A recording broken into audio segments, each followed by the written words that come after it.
Did you know there once was a beer called Watney's Red Barrel?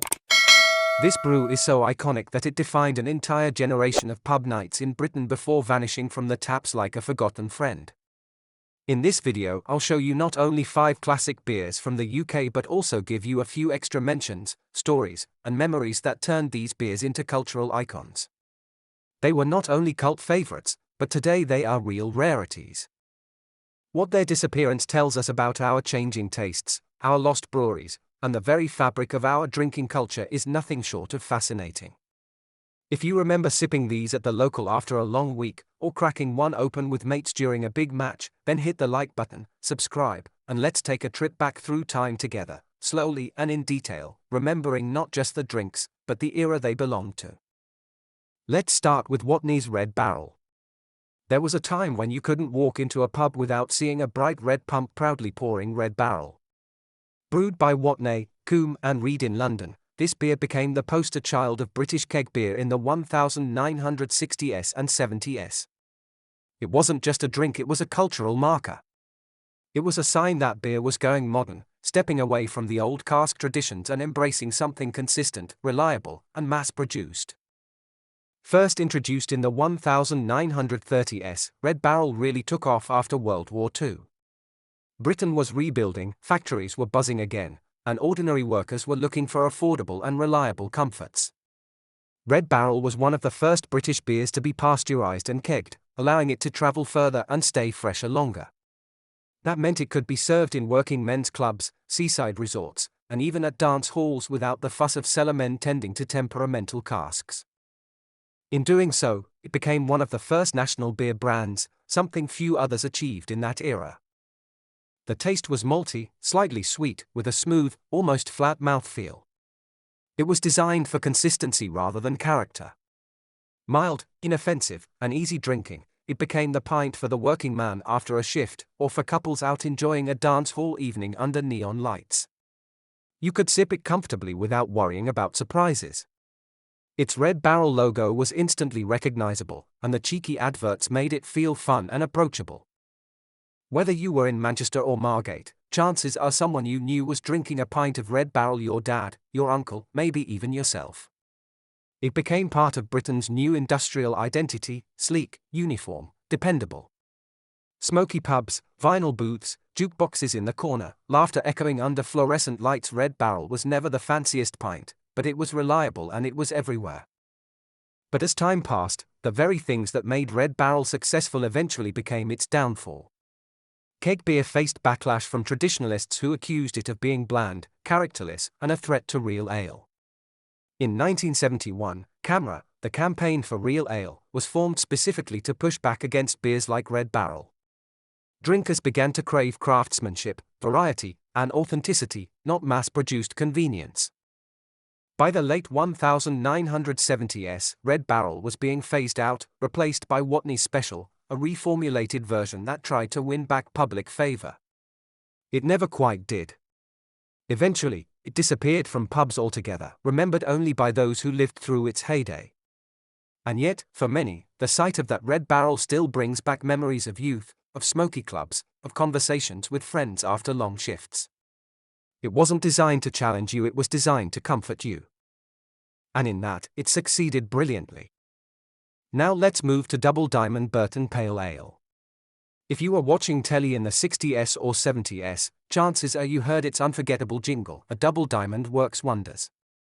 Brewed in Burton-upon-Trent by Coop, this beer was once one of the UK's best-selling brews. It first appeared in the late 19th century but rose to prominence in the mid-20th century when keg beer became fashionable. With its light amber body, low bitterness, and soft carbonation, Double Diamond was easy on the palate. Technically a pale ale in name, its sweet, smooth, slightly buttery taste made it appealing to a wide range of drinkers, from everyday pubgoers to banquet diners at weddings. It wasn't too heavy, it wasn't too bitter, it sat comfortably in the middle, which made it feel like the pint for everyone. Double Diamond found its place with the urban professional crowd. Imagine the aspirational everyman. He's finished his shift, put on a clean shirt, and stepped out with friends for a night at the local. This wasn't a beer to chug, it was a pint to sip with pride. The advertising played a massive role in its success. Bold, catchy, and memorable, the slogan alone made the beer feel modern and cosmopolitan. You could picture it being poured in pubs across the country, from Liverpool to London, in both busy city bars and quiet suburban lounges. And yet, for all its branding power, Double Diamond's true charm was how accessible it felt. It was as much at home in a working men's club as it was in a fancy reception hall. It was the pint that bridged divides. By the 1980s, however, tastes were shifting. Lager was on the rise, and cask ale was enjoying a resurgence thanks to CAMI's campaigning. Double Diamond's safe, smooth profile now seemed bland compared to these alternatives. The very thing that once made it popular, its lack of challenge, turned into a weakness. By the 2000s, Double Diamond was barely available outside of a few select pubs. A revival attempt later came in the 2020s, but the magic of its original era had faded. Still, for those who remember it, just the slogan alone sparks nostalgia: cigarette smoke clinging to wool coats, jukeboxes playing in the background, and the comforting clink of pint glasses as friends toasted another Friday night. Double Diamond really did work wonders, but its wonder was tied to a specific time and place that has now slipped into history. King and Barnes Old Ale is another legend worth remembering. If you grew up in Sussex or Surrey, chances are you've heard of King and Barnes. Their old ale wasn't just a beer, it was like a warm, rich hug from home. Brewed in Horsham, this ale was full-bodied and dark with a loyal local following. Pouring deep chestnut in colour, it carried notes of treacle, toasted malt, and a gentle roast bitterness. Slightly sweet but never cloying, it finished dry, making it indulgent yet balanced. This was the kind of beer you savoured slowly. It appealed to locals, especially older drinkers, pub regulars, and those who appreciated traditional English brewing. It wasn't flashy, it was honest, comforting, and steeped in community spirit. King and Barnes was a family-owned brewery dating back to the 1800s, and they took immense pride in their beer. Old ale became a cornerstone of Horsham's identity. You could imagine sipping it in a quiet pub corner, next to a crackling fire, with a plate of pork pies and good company. It was the beer of Sunday afternoons after long walks in the South Downs, the pint you could rely on when you wanted something authentic and rooted. But like many regional breweries, King and Barnes couldn't withstand the wave of consolidation sweeping through the industry. In 2000, the brewery was sold to Hall and Woodhouse, and the original Horsham site was shut down. Old ale disappeared almost overnight. While other beers carried similar names afterward, locals knew they weren't the same. For many, it wasn't just the loss of a drink, it was the loss of a cultural landmark. A piece of their community and identity was gone. Even today, ask someone from Horsham about King and Barnes Old Ale, and you'll see nostalgia in their smile. Some beers don't just vanish from pubs, they vanish from our everyday rituals, leaving behind echoes of a time when life felt simpler.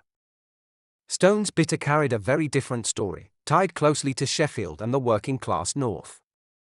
First brewed at the Cannon Brewery in 1948, Stone's quickly became a symbol of grit, pride, and community.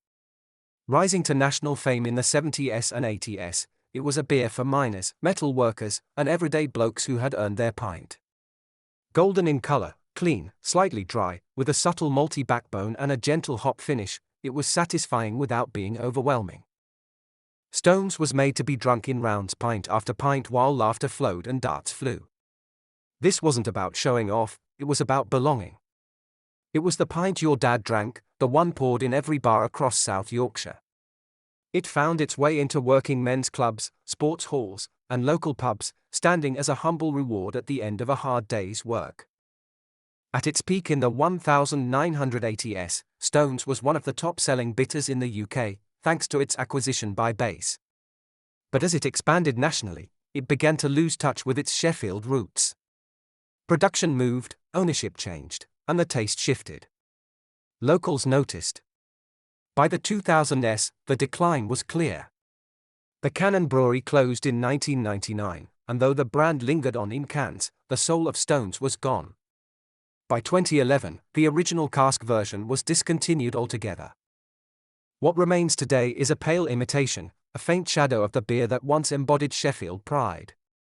For many, Stone's wasn't just a drink, it was a badge of honour, a reminder of community strength in the industrial heart of Britain.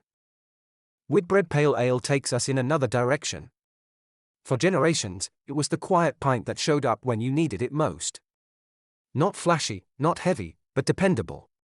Brewed by Whitbread, one of the biggest names in British brewing, it became a household staple from the mid-20th century through the 1980s. Pale golden in hue, crisp, mildly malty, with just a touch of bitterness, it was what we'd call a session beer today. Easy drinking, subtle, and refreshing. It was the kind of beer you'd share with your dad on a Saturday afternoon while fixing the garden shed. It was the half pint your uncle ordered at the pub, mixed with a bottle of light ale. It was stocked in shops, tucked into kitchen cupboards, and served at weddings and family gatherings. For many, it wasn't a treat, it was routine, woven into the background rhythm of daily life. But by the 1980s, drinking culture shifted. People wanted bolder, stronger flavors, or they leaned towards lagers, which were rising fast. Whitbread Pale Ale, simple and understated, began to feel outdated. As the brewery went through mergers and acquisitions, the beer was quietly discontinued. No big announcement, no farewell, it just slipped away. And yet, for those who remember it, the nostalgia is strong. It was part of life's background music, a cold bottle after mowing the lawn, a quiet pint after work, a clink of glasses at Sunday lunch. Sometimes the quietest friends leave the loudest gaps when they're gone. That was Whitbread Pale Ale. And then there are the bonus mentions. Courage Imperial Russian Stout, once brewed for the Tsars, rich, dark, and powerful, gone by the 1990s. Charrington Toby Ale, known for its Toby jug label, once a London pub classic.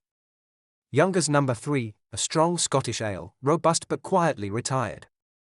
Whitbread Light Ale, a lunchtime staple, often paired with a bitter. Each of these may not get the full spotlight, but together they remind us of the incredible variety of beers that once filled Britain's pubs, beers that shaped our culture, our memories, and our rituals. And that brings us to the close of today's trip down memory lane. These beers may be gone, but they are far from forgotten. For many of us, they aren't just drinks, they are snapshots of a time and place. They carry the scent of smoke-filled pubs, the laughter of friends, the hum of jukeboxes, and the warmth of simpler evenings. They remind us that beer is never just liquid in a glass. It's history, community, and identity. If you enjoyed this nostalgic journey, don't forget to like, subscribe, and share your own memories in the comments. Which of these beers did you grow up with? Which ones do you wish would return? Cheers to the past, and we'll see you in the next round.